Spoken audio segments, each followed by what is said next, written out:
السلام علیکم ورحمۃ اللہ وبرکاتہ۔ سورۃ النساء آیت نمبر 66۔ اعوذ باللہ السمیع العلیم من الشیطان الرجیم من حمزہ ونفخہ ونفثہ ولو انا كتبنا علیہم ان اقتلوا انفسکم، اور اگر ہم ان پر فرض کر دیتے کہ اپنے آپ کو قتل کرو، او اخرجوا من دیارکم، یا اپنے گھروں سے نکلو، ما فعلوه الا قلیل منهم، نہ کرتے اسے مگر ان میں سے بہت ہوتے۔ ولو انہم فعلوا ما یوعدون بھی، اور اگر وہ کرتے جس کا ان کو حکم دیا جا رہا تھا، لکان خیر لہم واشد تثبیتا، تو یہ ان کے لیے بہت بہتر ہوتا اور سب سے زیادہ مضبوط ہوتا دین کے اعتبار سے۔ وَإِذًا لَآتَيْنَاهُم مِّن لَّدُنَّا أَجْرًا عَظِيمًا، اور تب تو ہم انہیں دیتے بہت بڑا اجر۔ وَلَهَدَيْنَاهُمْ صِرَاطًا مُسْتَقِيمًا، اور البتہ ان کی رہنمائی کرتے سیدھے راستے کی طرف۔ وَمَن يُطِعِ اللَّهَ وَالرَّسُولَ، اور جو کہ اللہ اور اس کے رسول کی اطاعت کرے گا، فَأُولَٰئِكَ مَعَ الَّذِينَ أَنْعَمَ اللَّهُ عَلَيْهِمْ، یہی لوگ ہیں کہ اللہ ان پر انعام کرے گا، مِن النَّبِيِّينَ وَالصِّدِّيقِينَ وَالشُّهَدَاءِ وَالصَّالِحِينَ، نبیوں، صدیقوں، شہداء اور سچوں سے۔ وَحَسُنَ أُولَٰئِكَ رَفِيقًا، اور یہ دوست ہونے کے اعتبار سے اچھے ہیں۔ ذَلِكَ الْفَضْلُ مِنَ اللَّهِ، یہ اللہ کی طرف سے فضل ہے۔ وَكَفَىٰ بِاللَّهِ عَلِيمًا، اور اللہ خوب جانتا ہے۔ اس آیت مبارکہ میں پہلی آیت میں اللہ نے فرمایا ہم نے اپنے بندوں پر بڑی نرمیاں کی، کوئی بھی حکم ان کو ایسا نہیں دیا جو ان کی طاقت سے بالا کرو۔ لا یکلف اللہ نفسا الا وسعها، اللہ کسی بندے کو اس کی طاقت سے زیادہ کسی چیز کا پابند کرتا ہی۔ اب یہ ایک اتنے گہرے نقطے کی بات ہے، اتنے گہرے نقطے کی بات ہے، اگر کوئی بندہ اس پہ غور کر لے اس کی ساری پریشانیاں ختم۔ کیا مطلب؟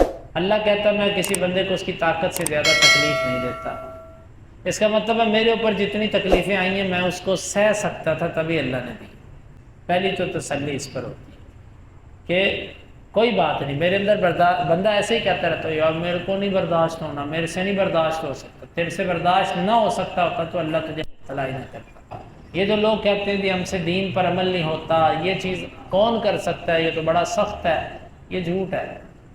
اگر یہ سخت ہوتا، عمل نہ ہو سکتا ہوتا تو اللہ تمہیں دین کا پابند کرتا ہی۔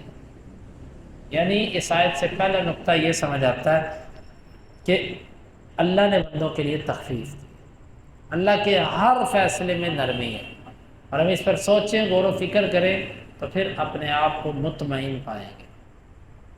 فرمایا کہ اگر ہم ان پر لکھ دیتے کہ اپنے نفسوں کو قتل کرو، یعنی ہم ان کو سخت سخت حکم دینا شروع کر، یوں کہہ دیتے جیسے بنی اسرائیل کو کہا تھا کہ قتل کرو ایک دوسرے کو جب انہوں نے بچڑے کی عبادت کی، اگر ہم تمہیں بھی کہہ دیتے کہ قتل کرو ایک دوسرے کو، اللہ کا حکم، کتنا مشکل ہو۔ ابھی خرجوا من دیارکم، یہ ہم یہ آرڈر جاری کر دیتے اپنے گھر چھوڑ کے نکل جاؤ یہاں سے، گھروں میں نہیں رہنا، کچی آبادیوں میں نہیں رہنا، بلکہ خیمے لگا کر رہو، بس گھروں سے پردیس کر دیتے، اور ہم ان کو سخت قسم کا حکم دیتے کہ قتل کرو خود کو۔ ما فعلوه الا قلیل، اللہ کے یہ حکموں کو اپنانے والے تھوڑے لوگ ہیں، یعنی کچھ لوگ ایسے ہوتے ہیں اللہ کو ان پر خاص فضل ہوتا ہے کہ ان کے اوپر آپ جتنا بھی یعنی کہ سختی کریں گے یا جس طرح کا بھی معاملہ ہوگا وہ اس پر پورے اتریں گے، اور کچھ لوگ ہوتے ہیں تھوڑی سی سختی آئے بس ساتھ ہی برف پگھل جاتی ہے۔ اللہ تعالیٰ فرما رہا ہے کہ اگر ہم یہ کر دیتے تو ان میں سے ان کاموں کو کرنے والے بہت تھوڑے ہوتے۔ وَلَوْ أَنَّهُمْ فَعَلُوا مَا يُوعَدُونَ بِهِ، اور اگر وہ کرتے جس کا ان کو حکم دیا جا رہا ہے، لَكَانَ خَيْرًا لَهُمْ، اب یہاں پر توجہ دیجیے گا، اگر وہ کرتے جس کا اللہ نے حکم دیا، اب اللہ نے جو بھی حکم دیا اس کو کرنا اس میں آتا ہے۔ اچھا اللہ اگر جو حکم دیا جا رہا ہے اس کو ہم کریں گے تو اس کے بدلے میں تو کیا دے گا؟ فرمایا لَكَانَ خَيْرًا لَهُمْ، پہلی چیز یہ کہ ان کے لیے وہ بہتر ہے، وَأَشَدَّ تَثْبِيتًا، اور دوسری بات یہ کہ اس طرح کے کام سے اللہ کی اطاعت کرنے سے ثابت قدمی ملتی ہے۔ اشد تثبیتا، ثابت قدمی، لوگ کہتے ہیں جی ثابت قدمی یعنی استقامت نہیں ہے مزاج میں، آپ اللہ کے حکم مانو اللہ تمہیں استقامت دے دے گا۔ وَإِذًا لَآتَيْنَاهُم مِّن لَّدُنَّا أَجْرًا عَظِيمًا، تیسرا فائدہ یہ کہ تمہیں ہماری طرف سے بہت بڑا اجر ملے گا۔ چوتھا فائدہ وَلَهَدَيْنَاهُمْ صِرَاطًا مُسْتَقِيمًا، البتہ ہم ان کو رہنمائی کر دیتے بالکل سیدھے راستے کی طرف۔ یعنی ایک عمل پر اللہ نے کتنے انعام رکھے؟ اللہ فرماتا ہے کہ جو ان کو کہا جاتا اگر یہ کرتے تو وہ ان کے لیے بہتر ہوتا. نمبر 2، ان کے لیے اللہ ان کو ثابت قدم رکھتا، ناکام نہ ہوتے تجارت میں. اور تیسری چیز، اللہ ان کو بہت بڑا اجر دیتا. اور چوتھی چیز، اللہ ان کو صراط مستقیم پر چلاتا. اگرچہ اللہ اس کو یہاں تک لے آیا، یہ بھی صراط مستقیم ہے، لیکن پھر بھی خاص اہمیت کی بنیاد پہ اس کو ذکر کر دیا گیا. ان آیتوں میں یہ بات سمجھ آئی، اللہ کا کوئی حکم ہماری طاقت سے بالا تر نہیں. جو بندے کہتے ہیں میرے سے نہیں ہو سکتا، یہ جھوٹ ہے. اور پھر آگے فرمایا کہ جو اللہ اور اس کے رسول کی اطاعت کرے گا یہ نبیوں، صدیقوں، شہداؤں اور صالحین کے ساتھ ہوگا. رسول کی اطاعت اور اللہ کی اطاعت. رسول کی اطاعت کا فائدہ، اللہ جس طرح کی اطاعت ہوگی، جس طرح کی نیت ہوگی، اللہ اس طرح کے لوگوں سے تمہیں جوڑ دے گا. آپ کہتے ہوں گے نبیوں سے جڑنا کیا ہوا؟ نبیوں سے جڑنا یہ ہے کہ ان کا ورثہ اور ان کا جو علم ہے اس کو پھیلانا شروع کریں. عبداللہ بن مبارک رحمہ اللہ فرمایا کرتے تھے، میری نظر میں نبوت کے بعد علم پڑھنے پڑھانے سے بڑا کوئی عمل نہیں ہے. پڑھنے سے مراد کتاب و سنت کا پڑھنا، دنیا والا اس سے مراد نہیں. یہاں سے یہ بات سمجھ آتی ہے، ہم اللہ کا انعام، اللہ کا فضل، اللہ کا کرم سمجھتے ہیں دنیا داری کو. تنخواہ اچھی ہو، انسان خوش ہو، دنیا آتی ہو، بندہ کہتا ہے اللہ کا بڑا فضل ہے، اللہ کا بڑا انعام ہے. اللہ تعالیٰ انعام کسے کہتا ہے؟ اللہ تعالیٰ انعام قرار دیتا ہے اطاعت کو. وَمَن يُطِعِ اللَّهَ وَالرَّسُولَ فَأُولَٰئِكَ مَعَ الَّذِينَ أَنْعَمَ اللَّهُ عَلَيْهِمْ. اطاعت کرنے والا ان لوگوں کے ساتھ ہوگا جن پر اللہ تعالیٰ کا انعام ہے. اللہ کے انعام یافتہ کون ہے؟ دنیا دار نہیں. اللہ تعالیٰ نے جن کو انعام یافتہ کہا وہ 4 قسم کے لوگ. النبیین، نبی، دین، گویا کہ دین اللہ کا انعام ہے. والصدیقین، اور صدیقین، والشہداء، اور شہداء، والصالحین، اور نیک لوگ. یہ 4 قسم کے لوگ ہیں جن پر اللہ کا انعام ہے، اللہ کا فضل ہے، اللہ کا کرم ہے. ہمیں یہ فضل اور اللہ کا کرم تلاش کرنا چاہیے. اصل یہ ہے، اگر آپ کے پاس دین ہے، آپ نمازیں پڑھتے ہیں، آپ حلال و حرام کا فرق کرتے ہیں، آپ بہت اللہ کا آپ کے اوپر انعام ہے، چاہے آپ تنگ دست ہیں. النبی، یہ نبی کیا ہوتا ہے؟ نبی اسے کہتے ہیں کہ جو آسمان کی خبر اللہ کی طرف سے مخلوق تک پہنچائے، یہ نبی ہوتا ہے. نبیوں کے بعد دوسرا درجہ صدیقیت کا درجہ. صدیق کسے کہتے ہیں؟ ایک لفظ ہوتا ہے صدیق اور ایک ہوتا ہے صدیق. دونوں میں فرق یہ، صدیق کہتے ہیں دوست کو اور صدیق کہتے ہیں تصدیق کرنے والا، سچ بولنے والا، سچا. اس معنی میں یہ لفظ استعمال ہو جاتا ہے. یہاں پر صدیقین سے مراد کون ہے؟ صدیقین سے مراد وہ ہے کہ جو اللہ کے ہر حکم کی تصدیق کرتا ہو. ابو بکر کو صدیق اسی لیے کہا گیا تھا کہ وہ اللہ اور اس کے رسول کی ہر بات کی تصدیق کرتے تھے. تو جو اللہ اور اس کے رسول کی ہر بات کی تصدیق کرے، تصدیق زبان کی حد تک نہیں، عمل اس میں شامل ہو. کیونکہ اگر عمل نہیں ہے، زبانی کلامی کرنے سے اگر کوئی صدیق بنے پھر تو سارے ہی صدیق ہیں، کوئی بھی پیچھے نہیں. بات ہے عمل کی، زبان، دل اور عمل، یہ 3 چیزیں موافقت کریں تو وہ صدیقین میں سے. گویا کہ شہادت، شہداء سے بھی اونچا مقام صدیقین کا ہے.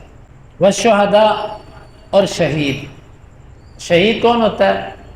جو اللہ کے دین کی سربلندی کے لیے لڑتا ہوا مارا جائے. محض قومیت کی خاطر لڑنے والا، بہادری کی خاطر لڑنے والا، شہرت کی خاطر لڑنے والا، دنیا کے کسی بھی مفاد کی، خطے کی خاطر، زمین کے ٹکڑے کی خاطر لڑنے والا، یہ بندہ شہید نہیں ہے. شہید، کیونکہ اللہ کے نبی صلی اللہ علیہ وسلم نے فرمایا، واضح حدیث صحیح مسلم کی، آپ نے فرمایا کہ من قاتل لتکون کلمۃ اللہ ہی العلیٰ، جو اس لیے لڑائی کرے کہ اللہ کا کلمہ بلند ہو جائے، یہ شہید ہے. اب آپ خود اندازہ لگائیں. اب تو شہید کا لفظ اتنا عام ہو چکا ہے، کافر بھی کہتے ہیں ہمارے جتنے فوجی مرے وہ شہید ہیں. سیاست دانوں میں سے کوئی بھی مارا جائے، شہید سے نیچے تو وہ ٹکتے نہیں ہیں، اور پھر اس سے آگے بھی بولتے ہیں وہ زندہ ہے. یہ لوگوں نے اس لفظ کو بدنام کر دیا۔ اللہ کے ہاں شہید وہی ہے کہ جس نے اللہ کے دین کی سربلندی کے لیے لڑائی کی۔ اب ہمارے ہاں کتنی قسم کی لڑائی ہیں، ہم سوچیں، ہم تو بڑے بے باک ہو کر کہہ دیتے ہیں کہ جی ہماری قوم کے اتنے شہداء ہیں، ہمارے یہ ہیں، ہمارے وہ ہیں۔ آپ دیکھیں کہ شہید کا لفظ اسلام نے کن کے لیے استعمال کیا؟ اگر اپنی قوم کا دفاع شہادت ہے، پھر تو ہر دنیا کے ملک کا فوجی شہید، پھر انڈیا والے بھی ٹھیک کہتے ہیں کہ ہمارے اتنے شہید ہو گئے، کیونکہ وطن کا دفاع اگر شہادت ہے تو وہ بھی دفاع ہی کرتے ہیں، پھر وہ شہید ہیں۔ اصل بات اللہ کے دین کی سربلندی کے لیے لڑنا، یہ ہے شہادت۔ اس کے علاوہ شہادت اللہ کے ہاں نہیں ہے، دنیا دار جو مرضی کہتے رہے۔ والصالحین، اور چوتھا درجہ نیکوکار لوگ، یہ لوگ ہیں جن کے اوپر اللہ نے انعام کیا اور اللہ اور اس کے رسول کی اطاعت کرنے والے ان کے ساتھ ہوگا۔ حدیث کے اندر آتا ہے، اس آیت مبارکہ کا پس منظر یہ بیان کیا جاتا ہے، ایک دن ایک صحابی اللہ کے نبی صلی اللہ علیہ وسلم کے پاس آئے اور دکھی کیفیت میں اپنے غم کا اظہار کیا۔ فرمایا کیا بات ہے؟ کہا اللہ کے رسول صلی اللہ علیہ وسلم دنیا میں ہیں، گھر جاتے ہیں یا کہیں جاتے ہیں، آپ ہمیں یاد آتے ہیں، دل کرتا ہے آپ کو دیکھنے کو، آپ کے پاس آ جاتے ہیں، آپ کا دیدار کر لیتے ہیں، سکون مل جاتا ہے۔ اللہ کے رسول صلی اللہ علیہ وسلم، کیا جنت میں بھی ایسا ہوگا؟ آپ تو ہم سے بہت اونچے ہوں گے جنت میں، تو جنت میں تو پھر ہمیں یہ آپ کا دیدار نصیب نہیں ہوگا۔ آپ نے اس کی بات سنی اور آپ ابھی خاموش ہیں، اللہ تعالیٰ نے یہ آیت مبارکہ اتاری۔ بلکہ اس سے بڑھ کر تسلی دینے والی حدیث مبارک وہ ہے، آپ نے فرمایا کہ المرء مع من احب، بندہ اس کے ساتھ ہوگا جس سے وہ محبت کرتا ہے، چاہے وہ اس سے صدیوں پہلے گزر گیا ہو۔ آپ میں سے کوئی بھی بندہ اگر اللہ کے نبی صلی اللہ علیہ وسلم سے سچی محبت کرتا ہے تو وہ اللہ کے نبی کے ساتھ ہوگا جنت۔ المرء مع من احب، یہ اس نبی کی بات ہے جو بات کبھی غلط نہیں ہو سکتی۔ یہ حدیث صحابہ کرام کے دلوں کو خوش کر دیتی تھی۔ انس رضی اللہ عنہ اس حدیث کو بیان کرتے اور بڑے خوش ہوتے، اور پھر بعد میں کہا کرتے تھے کہ میں اللہ کے نبی سے محبت کرتا ہوں صلی اللہ علیہ وسلم، ابو بکر سے اور عمر سے محبت کرتا ہوں، اگرچہ میرے اعمال ان جیسے تو نہیں ہیں لیکن مجھے ان سے محبت ہے، تو انشاءاللہ یہ میری محبت مجھے جنت میں ان کے ساتھ اکٹھا کرے گی۔ اور دنیا میں بھی آپ اگر دیکھنا چاہیں نا کس بندے کا میلان کس طرف ہے، اس کے دوستوں کو دیکھ لیں۔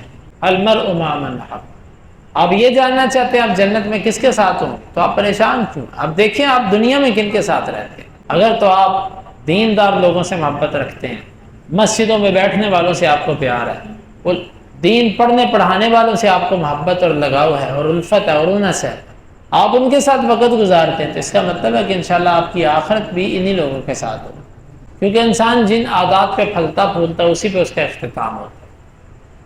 دنیا میں جس طرح کہ آپ کے دوست، آخرت میں بھی ویسے گندے دوست ہیں تو جہاں گندے ہوں گے آپ بھی وہاں ہوں گے، اچھے دوست تو جہاں اچھے ہوں گے وہاں آپ بھی ہوں گے۔ یہ اللہ رب العالمین کی طرف سے ایک انعام۔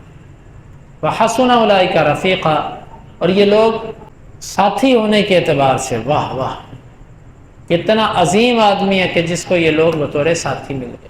اللہ کے نبی صلی اللہ علیہ وسلم کے ایک صحابی آپ کی خدمت کی، آپ کے لیے پانی لے کر آئے، وضو وغیرہ سب کچھ کروایا، آپ نے اس کی خدمت کا بدلہ دینے کے لیے اس سے کہا کہ سوال کرو، مانگو۔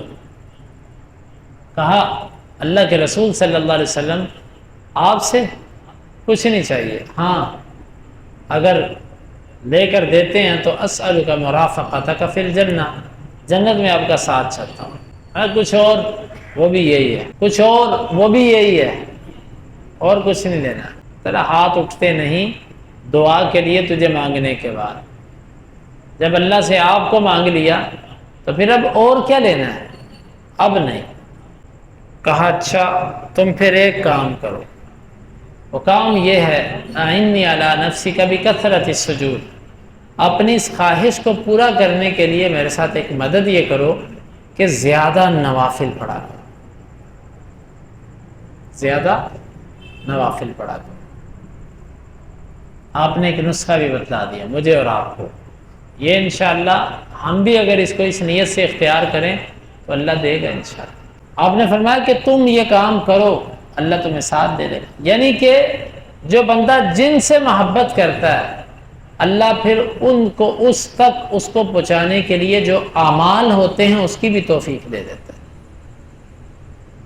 آپ کو کسی سے محبت ہو گئی، آپ کے اعمال اس جیسے نہیں ہیں، اللہ آپ کو ویسی توفیق دے دے گا کہ آپ وہ عمل کرنے شروع کر دیں گے جو آپ کو اس کے ساتھ جنت میں اکٹھا کر سکے۔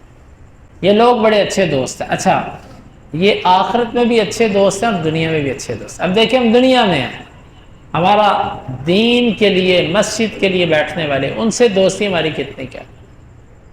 اللہ تعالیٰ تو اپنے نبی کو کہتا ہے وَاصْبِرْ نَفْسَكَ مَعَ الَّذِينَ يَدْعُونَ رَبَّهُمْ بِالْغَدَاةِ وَالْعَشِيِّ، صبح و شام اپنے آپ کو ان لوگوں کے ساتھ روکے رکھو جو اللہ کو پکارتے ہیں، ان کے ساتھ روک۔ کن کو کہہ رہا ہے؟ نبی کو۔ نبی اتنی بڑی روحانی شخصیت ہوتی ہے کہ پوری دنیا اس کے علم اور فیض اور اس کے نور سے روشن ہوتی ہے، یعنی ہر ایک کو علم نبی سے ملتا ہے۔ اللہ اس کو کہتا ہے کہ تم نیک لوگوں کے ساتھ رکے رہو۔ اللہ نے اگر حکم دیا تو یہ پھر کسی حکمت سے خالی تو نہیں نا، حکمتیں تو اس میں ہیں۔ جب نبی جیسے کو اللہ کہے کہ نیکوں کے ساتھ رہ، تو میرے اور آپ کو یہ حکم کیوں نہیں؟ میرے اور آپ کے لیے یہ زیادہ اہم کہ ہم دنیا میں انہی کو دوست بنائیں۔ انبیاء تو ہماری زندگی میں نہیں ہے لیکن ان کو دوست بنائے، دل میں محبت رکھیں، صدیقین، شہداء، صالحین، ان سے دوستی رکھیں۔ دنیا میں ہوگی تو آخرت میں بھی ملے گی۔ ذالک الفضل من اللہ، یہ اللہ کی طرف سے فضل ہے، یہ اس کا احسان ہے۔ وکفیٰ باللہ علیما، اور اللہ تعالیٰ علم ہونے کے اعتبار سے کافی، یعنی اس کو سارا پتہ ہے کون کیا ہے اور کون کس چیز کے لائق ہے۔ اللہ رب العالمین ہمیں سمجھنے کی توفیق دے اور اس پر عمل کرنے کی توفیق عطا فرمائے۔